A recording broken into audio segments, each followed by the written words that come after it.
तो जी हाँ दोस्तों, एक बार फिर से आप सभी का मोस्ट वेलकम। आप सभी स्वस्थ होंगे, मस्त होंगे, अपने एग्जाम की अच्छी तैयारी कर रहे होंगे। और आज का जो सेशन है यहाँ पर रहने वाला है, इस सेशन में आप सभी को बताना चाहूँगा, आज हम पढ़ेंगे फ्लाईव्हील और डैम्पर। आप सभी को पता होगा कि जो इंजन होता है, इंजन की जो इंजन शाफ्ट होती है, जिसे हम क्रैंक शाफ्ट के नाम से जानते हैं। क्या नाम से जानते हैं? क्रैंक शाफ्ट के नाम से। इस क्रैंक शाफ्ट का एक तो आगे का भाग है, एक पीछे का भाग है।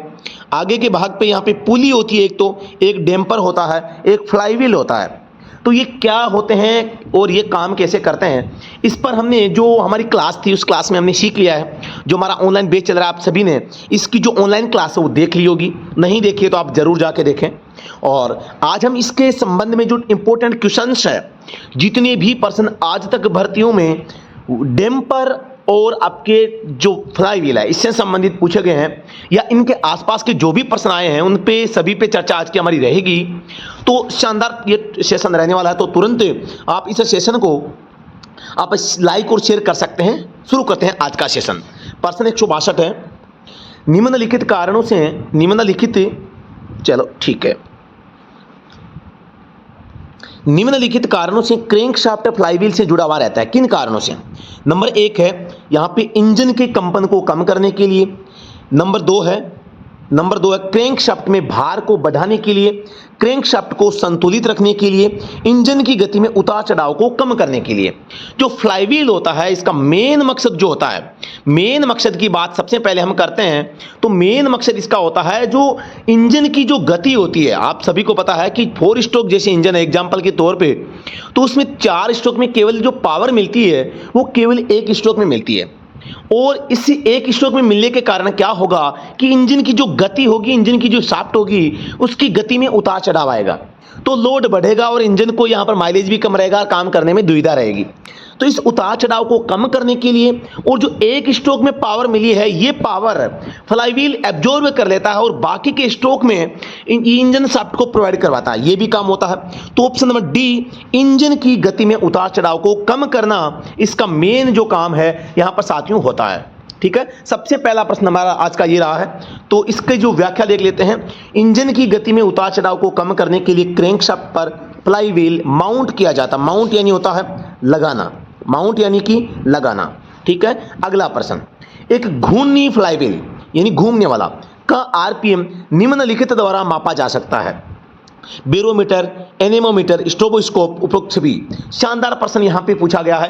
प्रश्न संख्या 163 में पूछा गया है कि घूर्णी फ्लाईव्हील जो होता है उसका आप जो है मतलब कि जो गति है वो आरपीएम है, किसके द्वारा आप देख सकते हैं, ये इसमें पूछा गया है। तो इसमें आप सभी को मैं बताना चाहूंगा, यहां पर कई शब्द आ जाते हैं। अब जैसे कि फॉर एग्जांपल एक आता है आरपीएम मीटर। आरपीएम मीटर को हम यहां पे टेकोमीटर के नाम से भी जानते हैं। टेकोमीटर या घूर्ण चाल मापी भी कहते हैं। घूर्ण चाल मापी भी इसका नाम है, घूर्ण चाल मापी, ये याद रखना नाम। और ये इंजन शाफ्ट का आरपीएम बताता है। किसका बताता है? इंजन शाफ्ट का। एक चीज बताओ, ये माना कि इंजन शाफ्ट है, इसके ऊपर ये फ्लाईव्हील लगा है, तो ये जितने चक्कर काटेगा उतने ही चक्कर तो शाफ्ट काटेगी। तो फ्लाईव्हील का जो आरपीएम होगा वही तो इंजन का आरपीएम होगा। तो यहां पर पूछा है कि आप ये फ्लाईव्हील का आरपीएम है किसके द्वारा माप सकते हैं, तो इसका राइट आंसर हो जाएगा स्ट्रोबोस्कोप। स्ट्रोबोस्कोप के द्वारा जो इंजन शाफ्ट है, शाफ्ट का आरपीएम हम माप सकते हैं। जो बैरोमीटर होता है वो वायुमंडलीय दाब मापता है। एनेमोमीटर जो होता है वो हवा की शक्ति और गति को मापता है। एक हाइग्रोमीटर भी होता है जो आर्द्रता को मापता है। ठीक है, तो स्ट्रोबोस्कोप की जगह अगर टेकोमीटर आता तो भी आपको सही करना, टेकोमीटर। ठीक है, टेकोमीटर। पूछिए किसका क्या बताता है, तो इंजन शाफ्ट की आरपीएम बताता है। यहां पर स्ट्रोबोस्कोप शाफ्ट का आरपीएम, बैरोमीटर वायुमंडलीय दाब, एनेमोमीटर हवा की शक्ति एवं गति, हाइग्रोमीटर आर्द्रता। यहां पर हमें आपके समय की कदर है, हमें आपके समय की चिंता है। हम आपके समय को, आपके समय की जो इंपॉर्टेंस है उसको ध्यान में रखते हुए ज्यादा अनावश्यक रूप से यहां पर कोई भी है यहां पर समय नहीं लेंगे। तो प्रश्न संख्या 164, फ्लाईव्हील निम्नलिखित में से किसका बना होता है? फ्लाईव्हील किसका बना है? लकड़ी, एल्यूमिनियम, तांबा, कास्ट आयरन। तो आप सभी को पता होगा कि जो फ्लाईव्हील होता है वो थोड़ा सा मजबूत होना चाहिए, भारी भी होना चाहिए, वजन भी चाहिए। तो यहां पर लकड़ी, एल्यूमिनियम, तांबा ये नहीं होगा, कास्ट आयरन इसका जवाब सही हो जाएगा। कास्ट आयरन का फ्लाईव्हील बना होता है। फ्लाईव्हील कास्ट आयरन का बना होता है। फ्लाईव्हील का कार्य अच्छी तरह समझने के लिए 4 स्ट्रोक सिंगल सिलेंडर इंजन का उदाहरण लीजिए। इसके 4 स्ट्रोक में एक बार पावर मिलती है, ठीक है, तथा 3 अन्य में नहीं मिलती, ये भी सही है, जिससे क्रैंकशाफ्ट की स्पीड अधिक कम होती रहती है। अधिक या कम यानी ऊपर नीचे एक समान नहीं रहती, ये भी सही है। लेकिन फ्लाईव्हील अपने जड़त्व है यानी एंट्री है के कारण क्रैंकशाफ्ट की स्पीड एक सी बनाए यानी कांस्टेंट रखता है। जब पावर स्ट्रोक में स्पीड बढ़ती है तो फ्लाईव्हील इसे ग्रहण यानी कि एब्जॉर्ब करता है, और जब अन्य 3 स्ट्रोक में स्पीड घटती है तो फ्लाईव्हील उसे छोड़ देता है। इस प्रकार स्पीड करीब एक समान वो बनी रहती है। ये बात आपको यहां पर समझनी है। फ्लाईव्हील का मेन मकसद यहां पर क्या है? कुछ लड़के क्या करते हैं, फ्लाईव्हील का मेन उद्देश्य पूछते ही कहते हैं कि फ्लाईव्हील के ऊपर रिंग गियर होता है और इस रिंग गियर के ऊपर हम जो है सेल्फ स्टार्टर मोटर का पिनियन लगाने के लिए इसका इस्तेमाल करते हैं, जो कि गलत होता है, ठीक है। तो ये बात आपको ध्यान रखनी है, क्योंकि आप सभी को पता है फ्लाईव्हील गोल होता है और इसके ऊपर एक रिंग गियर चढ़ा होता है, और ये रिंग गियर क्या करता है, सेल्फ से जुड़ता है। सेल्फ का पिनियन जो होता है वहां जुड़कर गाड़ी को स्टार्ट करने में भी काम आता है। लेकिन मेन मकसद फ्लाईव्हील को लगाने का जो था वो आपका इंजन की जो उतार चढ़ाव की स्थिति है इसको कम करना था, ठीक है। तो इस प्रश्न पे आ जाओ भी। अब प्रश्न संख्या 165, टॉर्क कन्वर्टर का सिद्धांत निम्न में से किसके समान है?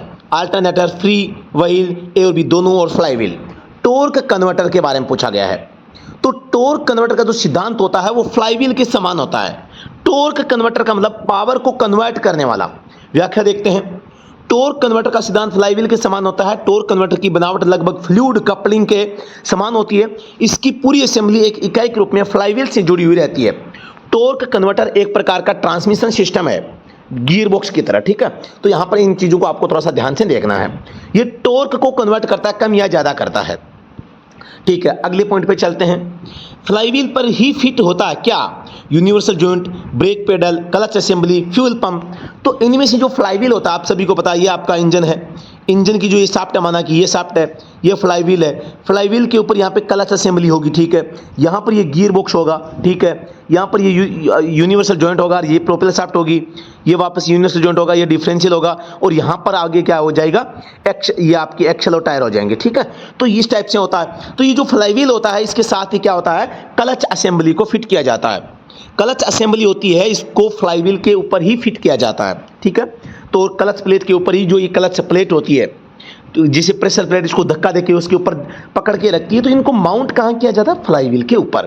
तो फ्लाईव्हील यहाँ पर काम तो था कंपन को कम करना, उतार चढ़ाव को, गति को कम बनाए रखना, लेकिन हमने इसका यूज कर लिया एक तो क्लच को काम लगाने में, एक आपके इसको स्टार्ट करने में। जब आप इंजन को स्टार्ट करते हैं तो जो सेल्फ स्टार्टर मोटर होती है उसका पिनियन भी फ्लाईव्हील के रिंग गियर से यहाँ पर जो है मेस होता है, ठीक है। तो यहाँ पर ऑप्शन नंबर सी क्या हो जाएगा, राइट आंसर हो जाएगा। क्लच असेंबली फ्लाईव्हील पर ही फिट रहता है। क्लच एक ऐसी युक्ति है जिसके द्वारा चालक शाफ्ट से चलित शाफ्ट पर पावर स्थानांतरित होती है। चलित शाफ्ट पर देखो, चालक शाफ्ट से चलित शाफ्ट पर, चालक यानी जो खुद की पावर से चल रही है, और चलित यानी जिस किसी दूसरी शाफ्ट के माध्यम से चल रही है ना। एक drive shaft and driven shaft है ना, तो दोनों में अंतर समझना है। ड्राइव और ड्रीवन में अंतर होता है, वैसे ही आपके यहाँ चालक और चलित में अंतर है। इंजन तथा ट्रांसमिशन के बीच में क्लच को फिट किया जाता है। जब क्लच एंगेज होता है तब इंजन से पावर पिछले पहियों तक ट्रांसमिशन सिस्टम में होकर प्रवाहित होती है, और जब क्लच डिसएंगेज होता है तब इंजन से पावर पिछले पहिए पर प्रवाहित नहीं होती है, ठीक है। तो यह बात आपको याद रखना है। तो क्लच की बात करें तो क्लच गियर बॉक्स और फ्लाईव्हील के बीच में होता है। निम्नलिखित में से कौन सा इंजन कंपोनेंट इंजन को उसके नॉन वर्किंग स्ट्रोकों के दौरान कैरी करता है? कौन सा इंजन कंपोनेंट इंजन को उसके नॉन वर्किंग स्ट्रोक, यानी कि जो इंजन के 4 स्ट्रोक होते हैं, 1 2 3 4, सबसे पहला सक्शन का होता है, दूसरा कंप्रेशन का होता है, तीसरा पावर का होता है, चौथा एडजस्ट का होता है।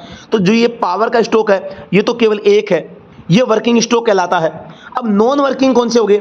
ये नॉन वर्किंग हो गए NW, और ये भी NW, और ये केवल W, ये वर्किंग हो गया, ठीक है। अब ये वर्किंग तो तीसरा है, बाकी की 3 नॉन वर्किंग है। तो नॉन वर्किंग के दौरान इंजन की इस शाफ्ट को कौन घुमाएगा? तो ये जो फ्लाईव्हील होता है ना, फ्लाईव्हील इससे पावर ले लेगा इस वर्किंग स्ट्रोक में, और बाकी की जो 3 स्ट्रोक होंगे इनमें इनको कैरी करने का काम करेगा। तो ऑप्शन नंबर डी इसका क्या हो जाएगा, राइट आंसर हो जाएगा।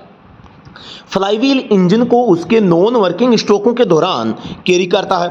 जब इंजन किसी साइकिल पर कार्य करता है तो उसकी पावर स्ट्रोक में ऊर्जा उत्पन्न होती है, तब इंजन का फ्लाईव्हील अनावश्यक ऊर्जा को संरक्षित कर लेता है। जब कभी पावर स्ट्रोक में कम मात्रा में ऊर्जा उपजती है तब फ्लाईव्हील संरक्षित ऊर्जा की रिलीज कर देता है, तब इंजन अपनी आवश्यक गति को प्राप्त कर लेता है और इससे इंजन क्रैंकशाफ्ट के ऊंचावचन नियंत्रित हो जाते हैं। ऊंचावचन का मतलब है ऊपर नीचे, ऊंचा नीचा, यानी ऊपर नीचे होने की जो गति की आदत है उसको नहीं होने देता है।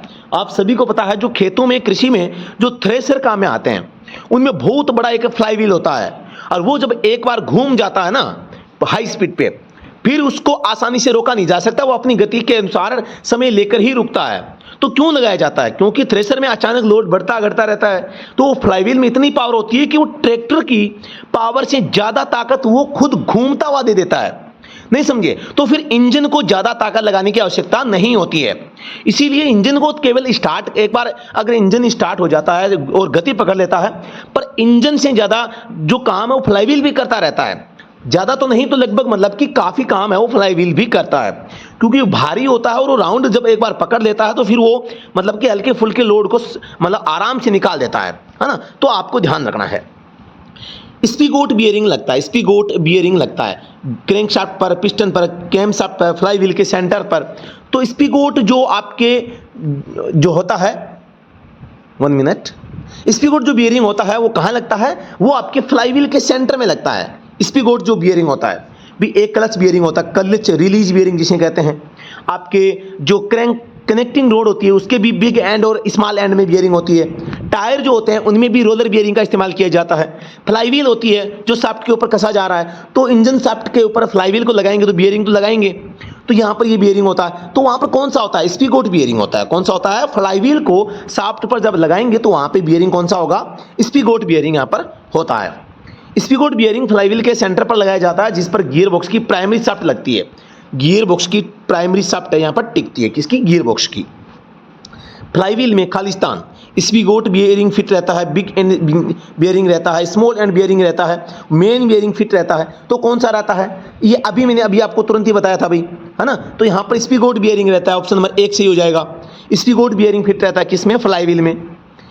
फ्लाईव्हील में स्पीगोट बियरिंग फिट रहता है। फ्लाईव्हील कास्ट आयरन का बना हुआ होता है, वह एक भारी पहिया होता है। यह क्रैंक शाफ्ट के पिछले सिरे पर लगा रहता है। सिलेंडरों की संख्या तथा इंजन की बनावट पर फ्लाईव्हील का आकार निर्भर करता है। यह भी ध्यान रखें भाई, फ्लाईव्हील का आकार किस पर निर्भर करेगा?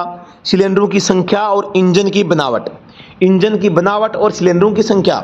सिलेंडरों की संख्या अधिक होगी तो यहाँ पर फ्लाईव्हील बड़ा होगा, सिलेंडरों की संख्या कम होगी तो फ्लाईव्हील छोटा होगा। ठीक है, तो ये क्रैंक शाफ्ट पर वाइब्रेशन डैम्पर कम करती है। क्या कम करती है ये आपको बताना है। क्रैंक शाफ्ट के ऊपर जो है हम यहाँ पर वाइब्रेशन डैम्पर का यूज करते हैं और जो वाइब्रेशन को कम करने का काम करता है। तो ये कौन सा वाइब्रेशन कम करता है? ये टॉर्सनल वाइब्रेशन को कम करता है। ऑप्शन नंबर सी क्या हो जाएगा? राइट आंसर हो जाएगा। क्रैंक शाफ्ट पर वाइब्रेशन डैम्पर टॉर्सनल वाइब्रेशन को कम करती है। कंपन डैम्पर, इसे कंपन डैम्पर भी कहते हैं, जिसे वाइब्रेशन डैम्पर अंग्रेजी का नाम है, कंपन डैम्पर हिंदी का नाम है। यह क्रैंकशाफ्ट के सामने वाली सिरे पर यानी फ्रंट साइड में लगता है। इसका मुख्य कार्य टॉर्सनल वाइब्रेशन और स्ट्रेस यानी झटकों को कम करना होता है। यह फ्लाईव्हील के भार को हल्का करने और क्रैंकशाफ्ट के जीवन काल को बढ़ाने में भी सहायक होता है। यानी कि अगर आप केवल फ्लाईव्हील इस्तेमाल लेंगे तो इसका भार ज़्यादा होगा। अगर आपने किसको काम में ले लिया? आपने अगर वाइब्रेशन डैम्पर का भी इस्तेमाल कर दिया, ये माना कि शाफ्ट है, ये माना कि शाफ्ट है। ठीक है, यहां पर हमने फ्लाईव्हील लगाया, ये फ्लाईव्हील लगा दिया। अगर हमने यहां पर वाइब्रेशन डैम्पर और लगा दिया है तो फिर इसका आकार, फ्लाईव्हील का आकार क्या हो जाएगा? ये हो जाएगा वाइब्रेशन डैम्पर वीडी। अब अगर हमने फ्लाईव्हील अगर भारी लगाया है तो सॉरी, हमने अगर यहाँ पर वाइब्रेशन डैम्पर लगाया है तो इसका जो साइज है वो छोटा किया जा सकता है, इसको हल्का किया जा सकता है, छोटा किया जा सकता है। फ्लाईव्हील पर लोड कम हो जाएगा क्योंकि वाइब्रेशन डैम्पर है वो फ्रंट में लग रहा है और ये है वो रिवर्स में लग रहा है। यानी जो रियर आपकी साइड होती है, पीछे वाली साइड में फ्लाईव्हील है, आगे वाली साइड में वाइब्रेशन डैम्पर है। तो वाइब्रेशन डैम्पर यहाँ पर वाइब्रेशन जो होता है क्रैंकशाफ्ट में पिस्टन की गति के कारण उस वाइब्रेशन को कम करने का काम करता है, स्ट्रेसों को कम करने का काम करता है। पिस्टन और कनेक्टिंग रोड के माध्यम से जो इंजन शाफ्ट को झटके लगते हैं, झटकों को स्ट्रेस कहा जाता है, उन स्ट्रेस को कम करने का प्रयास यहाँ पे करता है। अगले प्रश्न पे हम चलते हैं। प्रश्न 171 है, वाइब्रेशन डैम्पर के बारे में निम्नलिखित में से कौन सा कथन सही नहीं है? मतलब नहीं है। ये टॉर्सनल कंपनों को कम करता है, ये फ्लाईव्हील के भार को कम करने में सहायक होती है, ये क्रैंकशाफ्ट के जीवन काल को बढ़ाती है, इसे शाफ्ट के पिछले सिरे पर फिक्स किया जाता है। अभी मैंने बताया था वाइब्रेशन डैम्पर जो है वो फ्रंट में लगता है, पिछले सिरे पर नहीं, आगे लगता है। कहां लगता है? आगे वाले भाग पर लगता है। आगे वाइब्रेशन डैम्पर लगेगा, पीछे फ्लाईव्हील लगेगा। ठीक है, तो ऑप्शन नंबर डी क्या हो जाएगा? राइट यहां पर सही हो जाएगा। ऑप्शन तीनों कथन सही है, डी गलत है, गलत ही पूछा है। तो कंपन डैम्पर यानी कि वाइब्रेशन डैम्पर ये बैंक शाफ्ट के सामने वाली सिरे पर लगा होता है। ये बैंक नहीं, क्रैंक है भाई। ये क्रैंक शाफ्ट के जो है सामने वाली सिरे पर लगा रहता है। इसका मुख्य कार्य टॉर्सनल वाइब्रेशन और स्ट्रेसों को कम करना होता है। यह फ्लाईव्हील के भार यानी कि लोड को हल्का करने और क्रैंक शाफ्ट के जीवन काल को बढ़ाने में भी सहायक होता है। यहां पर प्रश्न संख्या 172 है। फ्लाईव्हील लगाया जाता है कहां पर? क्रैंकशाफ्ट पर, कनेक्टिंग रोड पर, पिस्टन पर, सिलेंडर हेड गैस्केट पर। फ्लाईव्हील मैंने बताया था इंजन शाफ्ट के पीछे वाले भाग पर लगा रहता है, यहां पे ऐसे पहिए के रूप में। तो ये इंजन शाफ्ट को क्रैंकशाफ्ट बोला जाता है। ऑप्शन नंबर 1 हो जाएगा राइट आंसर। फ्लाईव्हील क्रैंकशाफ्ट के पिछले सिरे पर लगाया जाता है। यह ढलवां लोहे का बना एक पहिया होता है। इसका उपयोग अंतर्दहन इंजनों में स्पीड के उतार चढ़ाव को सीमित करने के लिए होता है। इसकी परिधि पर एक रिंग गियर चढ़ा रहता है जो कि किससे जुड़ता है? Self starter motor. Self motor जो होती है उसका जो पिनियन गियर होता है उससे जुड़कर गाड़ी को स्टार्ट करने का यहाँ पर काम है वो करता है। ठीक है, तो यहाँ पर ये हो जाएगा कि फ्लाईव्हील है वो कहाँ पर लगता है? वो पिछले सिरे पर लगता है। काम क्या है? इंजन में स्पीड के उतार चढ़ाव को सीमित करना। ठीक है, प्रश्न संख्या 173 है। फ्लाईव्हील में फिट रहता है, क्या फिट रहता है? Spigot bearing, big and bearing, small and bearing, main bearing. तो स्पिगोट बियरिंग इसका राइट आंसर हो जाएगा। अभी हमने इसको पढ़ा भी था, तो ये भी प्रश्न को आप देख पा रहे हैं। यहाँ पे पिछले एग्जाम में पूछा जा चुका। कौन से एग्जाम में? स्लो टेक्नीशियन बी टर्नर 22/11/2016 में ये प्रश्न पहले से ही पूछा जा चुका है। ठीक है, अगले प्रश्न पे इस व्याख्या भी देख लेते हैं भाई। फ्लाईव्हील में स्पिगोट बियरिंग फिट रहता है। फ्लाईव्हील ढलवां लोहे का बना एक पहिया होता है। इसका उपयोग अंतर्दहन इंजनों में स्पीड के उतार चढ़ाव को सीमित करने के लिए होता है। इसकी परिधि पर एक रिंग गियर चढ़ा रहता है। ठीक है, तो यहाँ पर आज जो हमने फ्लाईव्हील, एक तो होता है फ्लाईव्हील, एक होता है वाइब्रेशन डैम्पर। ठीक है, तो इन दोनों के बारे में डिटेल से जानने का प्रयास किया और इनके संबंध में जितने भी प्रश्न आज तक एग्जाम्स में पूछे गए हैं उन सभी को यहाँ पर हमने यहाँ पे सोल्व किया है, सॉल्यूशन किया है। और ये सारे के सारे जो प्रश्न थे आपको समझ में आए होंगे। किसी भी प्रश्न पे कोई अगर डाउट आपको होता है तो आप हमें कमेंट सेक्शन में बता सकते हैं। साथ में आपको बताना चाहूंगा, अगर आप किसी भी एग्जाम की तैयारी कर रहे हैं तो आप हमारा ऑनलाइन बैच ज्वाइन कर सकते हैं। कहाँ करना है? साथ में आपको हमारा स्टडी एट होम जो हमारा मोबाइल एप्लीकेशन है इसको डाउनलोड करना है। किसी भी प्रकार की हेल्प के लिए ऊपर दिए गए नंबर है, इनसे आप संपर्क कर सकते हैं। और आप अगर एनसीएल की तैयारी कर रहे हैं तो आप हमारा ऑनलाइन बैच भी ज्वाइन कर सकते हैं। स्पेशल नोट्स भी आप प्राप्त कर सकते हैं। स्पेशल नोट्स का अलग कोर्स बना रखा हमने और एक कंप्लीट कोर्स का जो अलग है कोर्स बना रखा है। तो आप एक छोटे से अमाउंट में आप हमारे साथ जुड़कर बेहतरीन तैयारी कर सकते हैं। फ्री की तैयारी भी आप कर सकते हैं यूट्यूब से, ऐप के माध्यम से। जैसे भी आपको एक बेहतरीन तैयारी करनी है, आपको मतलब है केवल तैयारी से आप अपनी तैयारी को वो 4 चांद लगाइए, बेहतरीन तैयारी कीजिए और अपने खुद के नोट्स बनाते रहिएगा। और हमारे जो नोट्स हैं उनका उपयोग जरूर कर लीजिएगा, क्योंकि हर एग्जाम में यहाँ पर जो हम पढ़ाते हैं उनमें से बहुत सारे प्रश्न आते हैं। अभी हाल ही में जो एग्जाम हुआ है इसमें भी रिकॉर्ड तोड़ 100 में से 96% यहाँ पर स्टडी टूम का जो कोर्स था उसके अंदर से आए हैं। और पिछली बार का जो आपका एनसीएल का पेपर है उसको भी हमने देखा है, उसमें भी जो ज्यादातर प्रश्न थे वो लगभग प्रश्न हमारे जो नोट्स हैं इनमें से ही आए हैं। तो यहाँ पर आप अगर किसी भी एग्जाम की, ड्राइवर एग्जाम या एनसीएल की तैयारी कर रहे हैं तो आप हमसे जुड़कर इसकी तैयारी कर सकते हैं। हमसे जुड़ने के लिए आपको सबसे पहले गूगल प्ले स्टोर पे जाके स्टडी एट होम ऐप को डाउनलोड करना है, जहां पर बेहतरीन नोट्स और PDF test series, online book और आपको जो ऑनलाइन कोर्सेज वगैरह है, प्रीवियस भर्तियों के पेपर हैं, सब कुछ आपको कंटेंट आपको कोर्स में मिल जाता है। तो साथियों धन्यवाद। जय हिंद, वंदे मातरम।